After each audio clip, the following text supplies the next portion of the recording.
back to the playoff edition of the Five Spot. I know you've been waiting on this episode because so much has happened from last weekend, and then obviously the pouring of snow down in Buffalo, but the Buffalo Bills did not disappoint.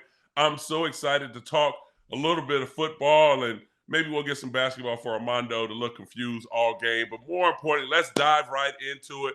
We had a lot of big games that happened over the weekend. The Detroit Lions, against the Rams, the Dallas Cowboys against the Green Bay Packers. Then we had the Philadelphia Eagles in Tampa, Buffalo versus Pittsburgh. So exciting. Let's dive into that Philadelphia Tampa Bay Bucks game where the total confusion has just started to happen. What's going to happen now?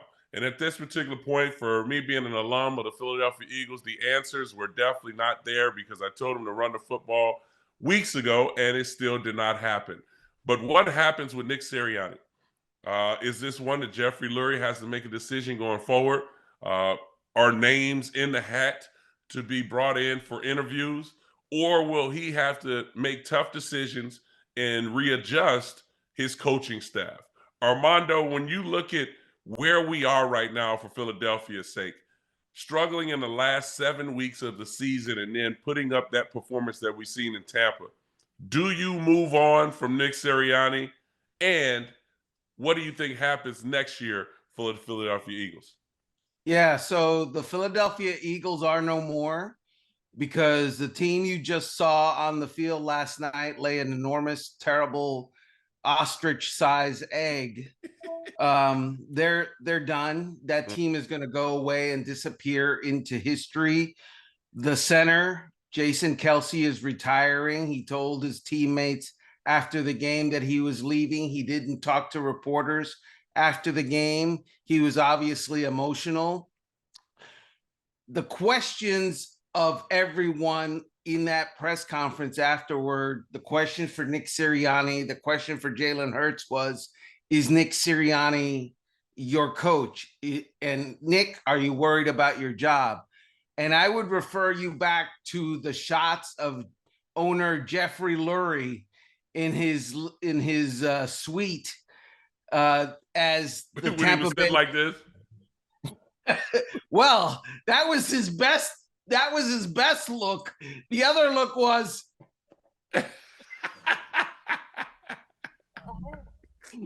that look, and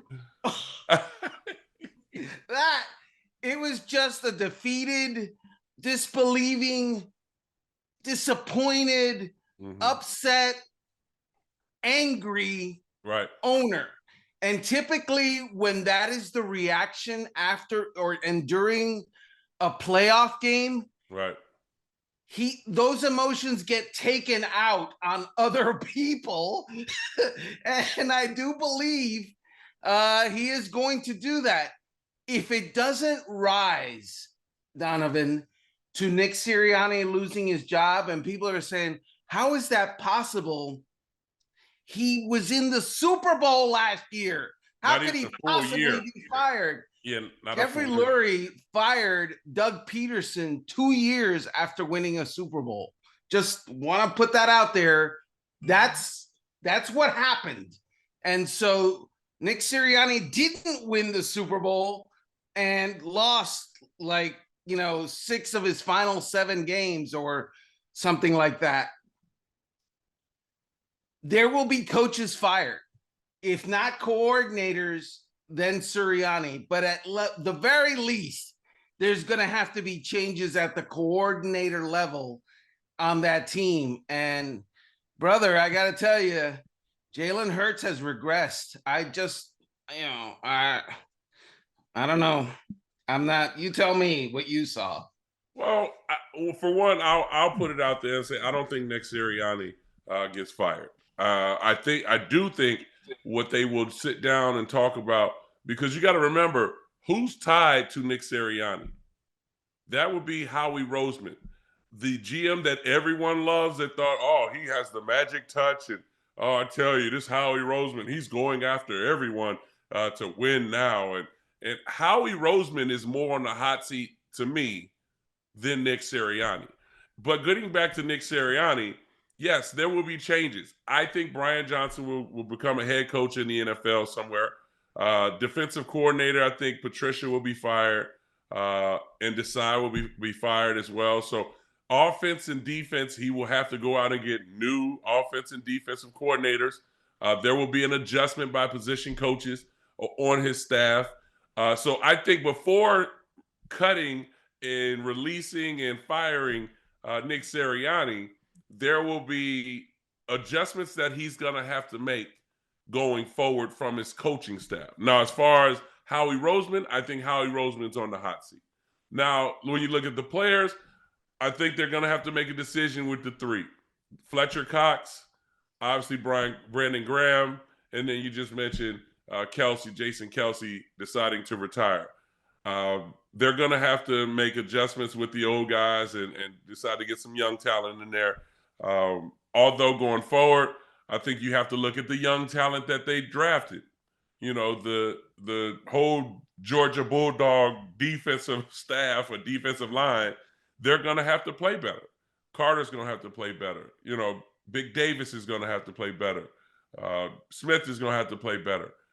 They're going to have to go and find linebackers. They're going to have to go and find safeties.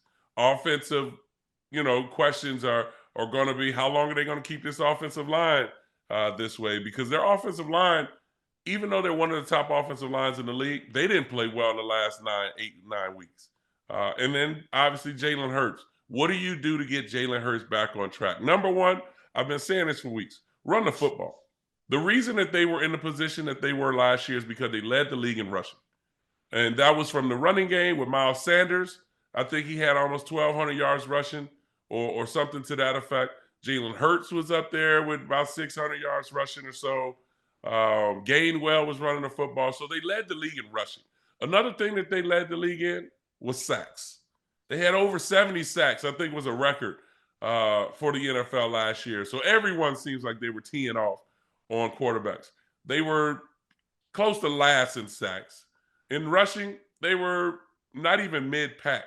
They were past mid-pack of the NFL. So they have to find a formula to get back to what they were, because this is not an ultra-talented team that they can just sit back and throw the football 35, 40 times a game, decide to run the football 18 to 23 times a game. No, it doesn't work that way because they're not built that way.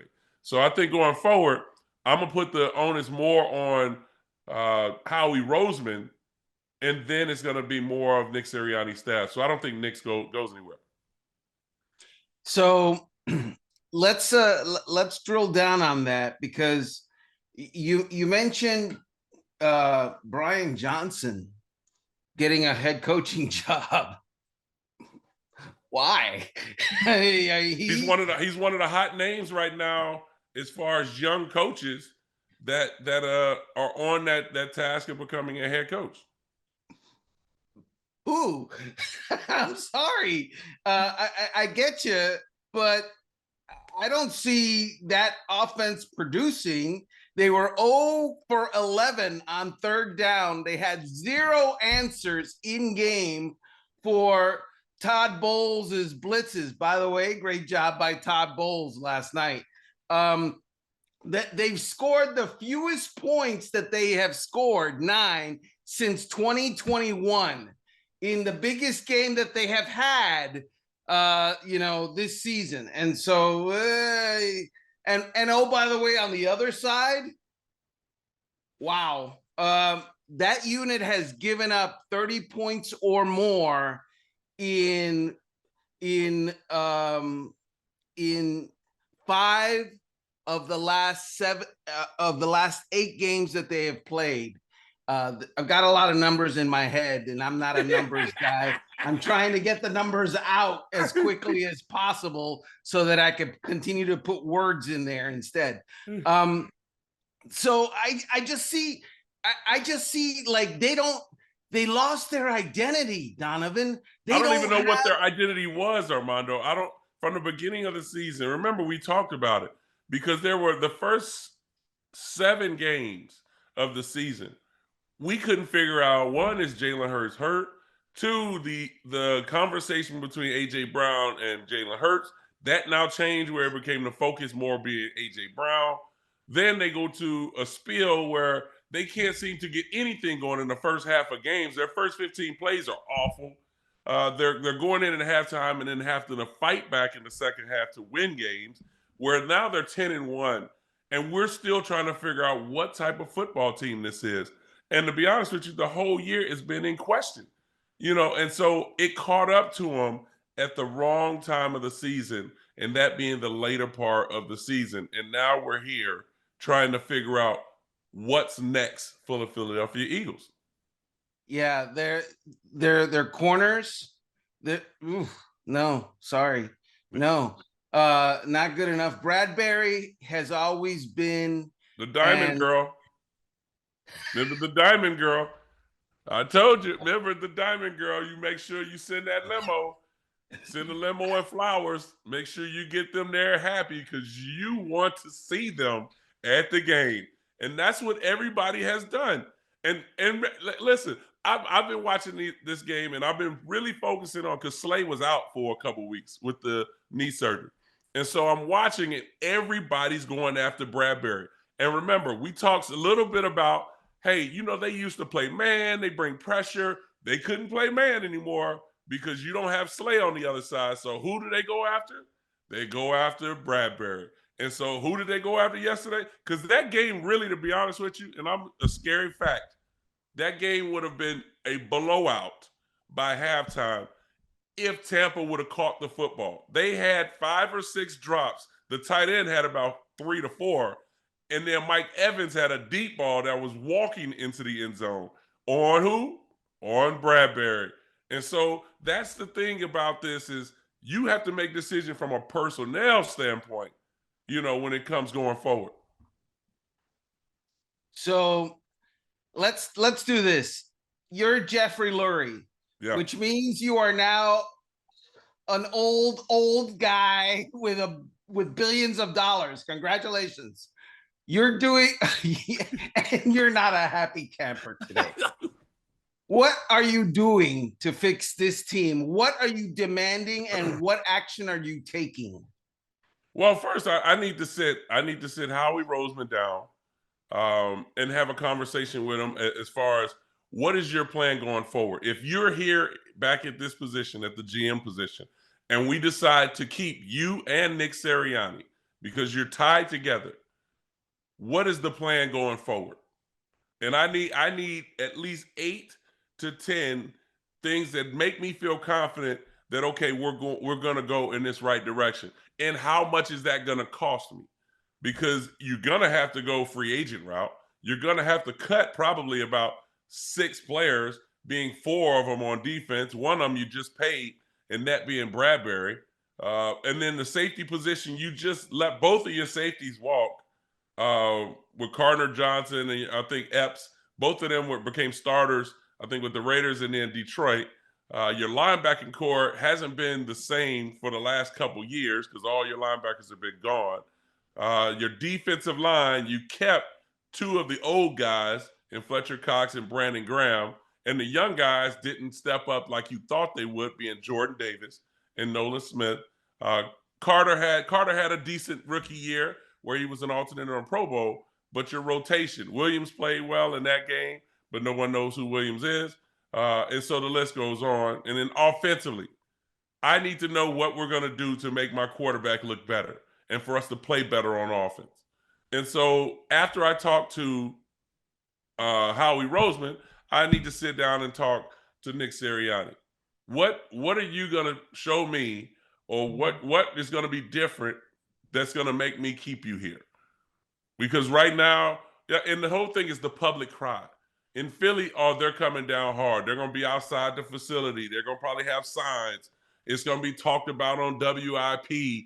It's going to be talked about on other sports networks if Nick Sirianni is going to be fired or not. So if Jeffrey Lurie bites into the public cry, or he puts his foot down and makes his decision, and that's Jeffrey Lurie. If I was Jeffrey Lurie, one, I would keep Nick Sirianni, but then also I would put fire under Howie Roseman. Very good. So also I would put fire, wouldn't you, under Jalen Hurts? Because it's not Look, first of all, Todd Bowles lit him up last night. He could not answer on blitz downs. He didn't have, for whatever reason, answers. And I don't know if that was a lack of preparation by the Eagles. You're facing Todd Bowles, who blitzes every other down. You need to have answers for what? The blitz, which is what he does. And they had none. They were 0 for 11 on third down. Did I mention that? Third down. Yeah. 0 for 11. And so there's that. But also there's this attitude thing that the Philadelphia papers have been reporting on. Look, I get it. He is, Jalen Hurts is his own man, and he feels like he has to carry himself his own way. And that's fine when you're winning. But when you're losing and you're being aloof and you're being kind of, keeping people away, and you're not saying what you mean, and doing what you say, people start to wonder. And I think that requires a little bit of an attitude adjustment, to where's his leadership. Dude, we're sitting there. They cut to a shot on the sideline yesterday. And was it Goddard who was like, doing this and doing that? And Jalen's just like sitting there listening to him. And I have no idea what was said, but I have an idea about the body language being wrong, because he's the quarterback. He's the leader. If Goddard is complaining, the answer is, hey, sit down and solve the problem. Don't complain about it. That's the answer.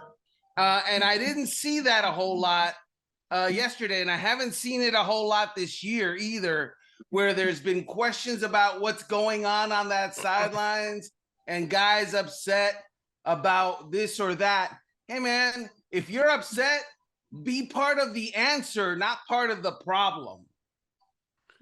I'm gonna go against that, because obviously playing the position, and I was more, I wouldn't say stoic, but when you're dialed in, I don't get into the antics. Obviously, people will remember me back and forth with T.O. on the sideline versus the Pittsburgh Steelers, or having conversation with a lot of different guys. But on the sideline as a quarterback, we got too much to worry about and focus in on, besides sitting there slamming our helmet and as Tom Brady did, throw and break the iPad and do all that other garbage. That's not what a quarterback is. Now, as far as his energy and his persona, or how he goes about his business, I mean, everybody's different. Everybody's different. Peyton Manning had his way, and he would talk to the offensive line or whatever it may be, but he would sit down and start looking more at the video. Tom Brady, everybody, Joe Burrow sits down and goes over things, while Jamar Chase is upset he's not getting the ball. T. Higgins is upset he's not getting the ball. So, he's not going over there to try to pat him on the back. Prime example. I mean, CeeDee Lamb wasn't getting the ball in the beginning of the game. Who's over there talking to him? McCarthy. Who's over there talking to him? Dak Prescott.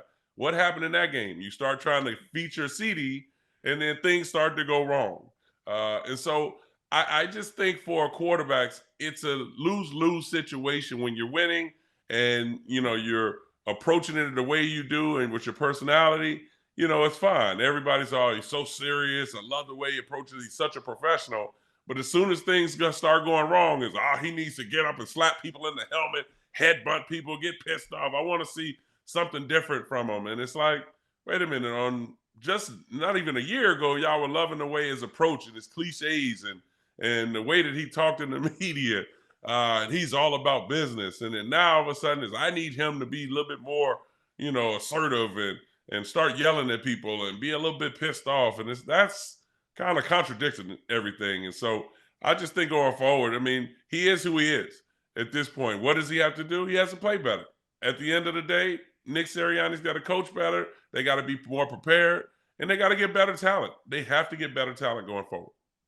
No, I didn't say he needs to yell at people. I said he needs to lead. And a leader, a very great leader leads as simply as, hey, sit down. We're not doing this here. We're done. Sit down. Armando, does it really just go to that? Just sit down. Have a seat. Relax. Okay. I'm busy here. Yeah. Okay. That's what you're gonna get. Okay. Dude, I mean, some guys have that. I don't know. Look, there's a respect value from the players to him. There's a major respect to him.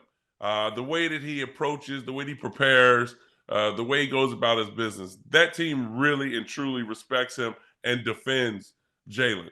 And rightfully so. I know how he prepares. I know he's in that building early. I know he's in that building late. So they see him putting in that work and effort. So I don't think that it's one in which all of a sudden, and I've been there, where all of a sudden now rumblings start coming out from players talking about Jalen and doing all of this because of it's not me. I play great. It's not me. Then all of a sudden it's like, well, who are you talking about? Then now Jalen's got to answer those questions throughout the offseason. So I just going forward, I just think for the Philadelphia Eagles, Jeffrey Lurie's got to make a big decision. And so as we continue to move on, as far as decisions are concerned from Jeffrey Lurie, I mean, what do you think about the Dallas Cowboys at this point? Jerry Jones has to make decisions as well about his quarterback, about his head coach. They just, I guess, one of the player personnel guys that were up for, I think, a GM job, or one of the assistant GMs were up for other jobs, and he decided to retain him. What happens now with this offense? What happens with this defense that didn't show up in the game against Green Bay? Because Green Bay looked like it was like playing Tecmo Bowl when you pick the wrong defense, and Bo Jackson and Thurman Thomas and Walter Payton are running up the sideline up top, and you just can't stop them. So what happens now in Dallas for you, Armando? I would be surprised if the Dallas Cowboys, Jerry Jones, the decision maker and owner, and the guy who is ultimately going to have the last word, I would be surprised if they keep head coach Mike McCarthy. And you know what? I agree. I would agree with that, because look, they've been 12-5 each of the last 3 years under Mike McCarthy, and that's a very good result. The problem is, and we've talked about it in Dallas, the result of the regular season is academic at this point. Right. Jerry Jones believes that he has put together a roster that is capable and indeed worthy of going to the Super Bowl. He wants to get back there. I didn't say he necessarily must win the Super Bowl, but he's got to get there, because let's face it, that's a roster that should be able to get very close, if not in. And what you have in Mike McCarthy is a guy that just his career arc is one that he had 1 year where he took a 10-6 team that got unbelievably hot at the end into the Super Bowl, and they won it with Aaron Rodgers. Right. But you know what? The next year they were 15-1 in the regular season and got bounced, one and done in the wild card round. And he wasted Aaron Rodgers. He had years where they were 13-3, one and done. 15-1, one and done. It was like the guy in the postseason, somehow, as big as he is, he shrivels, and his teams shrivel. And I'm sorry. And what I would say to you is, he wasted Aaron Rodgers, and now he's wasting the Dallas Cowboys roster. They're wasting time. Their window isn't going to be open forever. It's time to go. And especially when you have Bill Belichick available, Pete Carroll available, Mike Vrabel available. You're not just going out there and going, well, let me find some young rookie coordinator, guy and see if it works. You have the possibility and the ability to go ahead and find a known product. And if I was the Dallas Cowboys, I would reach for one of those known products. So let me get this right. He wasted Aaron Rodgers, and Aaron Rodgers didn't play well in the playoffs either. So if he wasted Aaron Rodgers, is he wasting Dak Prescott? Because everyone's coming down on Dak Prescott as Dak Prescott's got to go. He's overrated. Should have never gave him that money. And you talk about Aaron Rodgers. Aaron Rodgers didn't play well in the playoffs either. And so I look at it in a sense. Now, am I with you as far as them, firing McCarthy? Yes. Jerry Jones definitely listens to the public cry, and he listens through the media, and it's an easy way out for him to go and get him a new coach. Will he go out and get him a big name head coach? Yeah, he's not going to go and get one of these young studs like the offensive coordinator from the Detroit Lions, or he's not going to go out and go get one of them young Jason Garrett type of guys. And if he does, then that means he's just going to put the strings behind him like he had Jason Garrett, and he's going to sit there and just be the puppet master. And you're going to have to do this, as I tell you. Don't do this. I don't like you doing that. And no one's going to go for that. But let's be honest, with that being said, if he brings Bill Belichick in, or he brings Pete Carroll in, you think they're going to go with all of this restrictions and all the things that these guys want to do, as much as they've run and owned and been kind of the guy that can go grocery shopping, as Bill Parcells says, and he puts his grocery list up and go gets his groceries?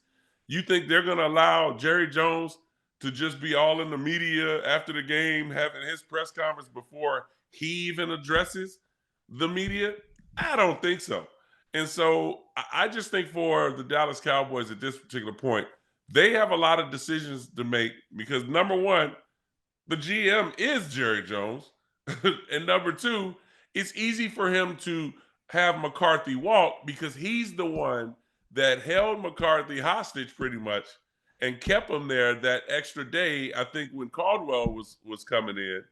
And he decided to hire McCarthy because he can help do anything that he wants him to do, and he's going to do it. So, yeah, they're going to have to make decisions, and then they're probably going to have to make a decision on Dak if they're going to get him a new contract extension or decide to trade Dak because of what the public cry is talking about. Mike McCarthy has been at the Dallas Cowboys for 4 seasons now. 1 playoff win in the first round, and then out. 1 playoff win in 4 seasons. Not good enough as to whether bigger names would go for the Jerry Jones, quote unquote, antics.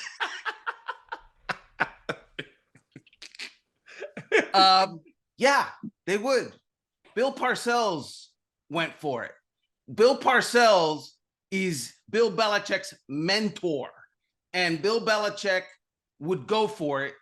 He would go for a team that doesn't give him personnel rights. You know why I know that? Because he offered to step back from those in New England, because he just yesterday finished an interview in Atlanta where he would not have personnel control. He would have some input, but not control. And so, yeah, and Pete Carroll isn't that guy where he has to be, over the entire micro managing everything. If Jerry Jones wants to talk out there while I'm talking in here, that's fine, because Pete Carroll, so he's got that California vibe, and he's good with it as long as his team runs the ball, plays destructive defense, and wins, which is what he's done most of his time with the Seattle Seahawks. Mike Vrabel's not going to go somewhere especially not the Dallas Cowboys, and say, I have to have personnel control because, Mike Vrabel, you'll be collecting a check from the Tennessee Titans instead, and that's it. And you won't be coaching the Cowboys. So absolutely, those guys would go for it. What I saw over the weekend, Donovan, was Matt LaFleur wipe the floor with Mike McCarthy. And by the way, the guy that you said he didn't perform in the playoffs, you're absolutely right. Aaron Rodgers didn't perform in the playoffs. Who ran that offense? Oh, Mike McCarthy. Well, they had a few offensive coordinators that became head coaches in Green Bay. One went to Miami. The other one, was it Hackett? He became a head coach too. So I don't know. How'd that go? How'd that go? Yeah, and how'd that go in Miami? Well, the same goes for Bill Belichick with his offensive staff and defensive staff that end up becoming head coaches. Didn't go anywhere. I just think for all of these decisions going forward from these NFC East teams, it's not gonna fare well for players. Yeah, well, everybody wants the ring that he got. But when they left, they didn't do anything. So I just think for Pete Carroll, I think Pete Carroll takes a year or so off. I don't know if he gets right back into coaching. I think Bill Belichick, yes, I think he's still looking to coach. I think he had an interview a couple days ago in Atlanta. I don't know if Atlanta's a great fit for him, to be honest with you. I look at, like you talked about, who's surrounded with great players. And you would have that, obviously, in Dallas. You would have that, what happens in Philadelphia. The list goes on. But I look at it in a sense for where we are with the Dallas Cowboys, them losing.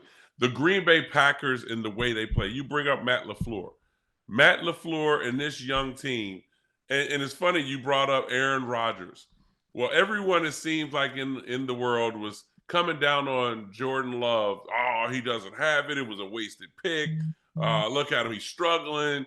He's holding them back. Their average age, I think, is like 25 years old. They have a receiving core of all young talent, which Aaron Rodgers had when he was there.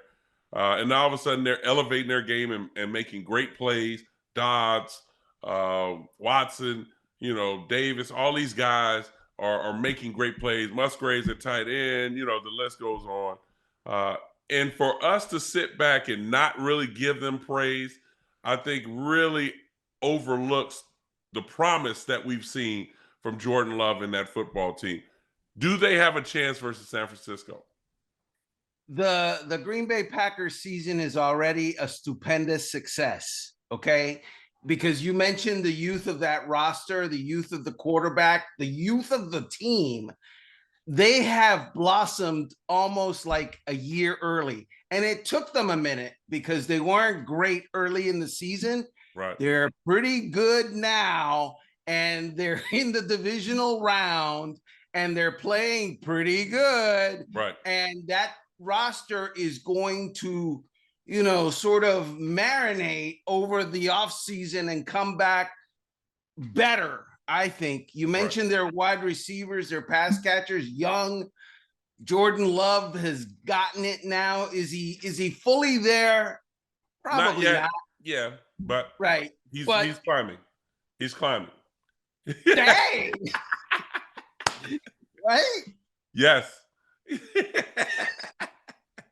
So it was stunning what they were able to do to the Cowboys. And so I'm not saying they're going to beat San Francisco. They might lay an egg at San Francisco, but you know what? You're right. Nobody thought that they'd get that far that fast, and they have. And that makes it already a spectacularly successful season for them. And watch out for the Green Bay Packers going forward, because I get the feeling that they believe in Jordan Love now. True. And they believe in their young receivers. And their general manager, Brian Gutekunst. Ludicrous, yeah. Goody. Yeah. Goody. Goody. Yeah, he's done a good job. He's done a very good job. And I hats off. So let's keep it in that mode because here in this last part, let's give a little credit out in Buffalo at Orchard Park or out in the cold Buffalo, New York. Brady has definitely changed this offense around where they've become more of a run, play action, allow Josh Allen to get the ball out quickly where he's not trying to do everything. For this Buffalo Bills team, Super Bowl contender or Super Bowl pretender? No, yeah. So obviously they're still in the playoffs, so they're contending, and I think they've won like 7 straight now. Mm-hmm. That's 5% chance after they lost to Philadelphia that game. People said they had a 5% chance of making the playoffs. According to the 5-spot analytics department. Thank you. Thank you very much. More math. Yuck. No, yeah. So they're playing Kansas City, right? And they're hosting Kansas City, and they beat Kansas City earlier this season. Right. So it's looking good for them. I still don't like their waves because they play in waves. They look unbeatable 1 minute, and then it's like they forgot the game is not over yet, and they kind of fall off. The takeaway I had from that game, and the most interesting thing to me, was on the other side of the ball and what happens now with Mike Tomlin. Yes, I was going to go to that. Right? Go. Mike Tomlin, after the game, final question of his press conference that lasted all of 3 minutes. Yeah. It's like, as soon as we asked about the future, he's like, very good. Yes, that's exactly what he did. Yeah. Mike, let's get this right. Mike, you have 1 year left on your contract. That's exactly how it went. Yeah. That's exactly how it went. And so the question kind of hovers. I don't believe Mike Tomlin wants to stop coaching. Right. I don't believe he wants to leave the Pittsburgh Steelers. Correct. I believe he wants to get paid. And when you rightfully don't, so. Yes, absolutely. When you don't give a team security in a contract year, he's got 1 year left. So typically what happens is teams, extend a year before the contract runs out. So everybody knows we have stability. When you want to be paid and you want leverage, even though you don't want to leave, you say, what? I think I'm going to think about this. I'm going to sit and talk with my family. Yeah, I'm going to sit and talk with my family. And well, that's exactly what Mike Tomlin's doing. Exactly. Let me play devil's advocate real quick, just before we end the show. Mike McCarthy had 3-4 winning seasons in Dallas, but they're thinking about firing him. So now I go to Pittsburgh, and remember, what did we say? He had 1 playoff win in his tenure there with the Dallas Cowboys. Mike Tomlin hasn't won very many playoff games either in the last couple of years, but he's had winning seasons. Oh my God! I'm just saying in the last part. He's won the Super Bowl obviously with Ben and all of that, but hasn't had very many playoff wins after when Ben was pretty toward the end, and then these last couple of years. Now, I'm not saying that he should be fired. I think he's deserving of an extension, a big extension, and him still being the coach of the Pittsburgh Steelers. I'm not saying that, but I'm just putting that out there for you. Hasn't won very many playoff games toward the end of Ben Roethlisberger's career to where we are now. And we looking. I'm just throwing Mike McCarthy out there because we already did him on the show, talked about him on the show. So, Mike McCarthy has an all-pro quarterback. Was Ben Roethlisberger an all-pro quarterback at age 37, 38, 39? No, he wasn't. His arm was messed up and he couldn't move, and he wasn't that guy. He was winning on experience. Is Kenny Pickett, Mitch Trubisky, or Mason Rudolph, the red-nosed quarterback, are they all-pro quarterbacks? Are they Pro Bowl Are they good? We don't know. And so that's why I can't equate one to the other. Correct. I was just throwing that out there because we talked about the Cowboys with a little bit. I would take Mike Tomlin as my coach. Correct. Every single day. Correct. Especially over Mike McCarthy. All the respect in the world for Mike McCarthy in the regular season, but you're not that guy in the postseason. And this other dude, he's won 2 Super Bowls. He takes solid rosters and turns them into winning rosters. He's never had a losing season. Right. In the winnings in the regular season. I was just bringing up the playoffs, at this particular point. Mike Tomlin is well deserving of the extension and should not be fired by any means, or even talked about being fired going forward.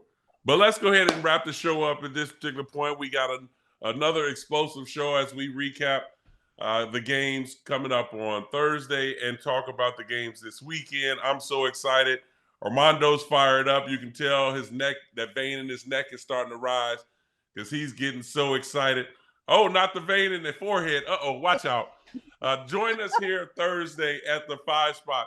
We'll have a lot more to give you, and I know you're ready to get it.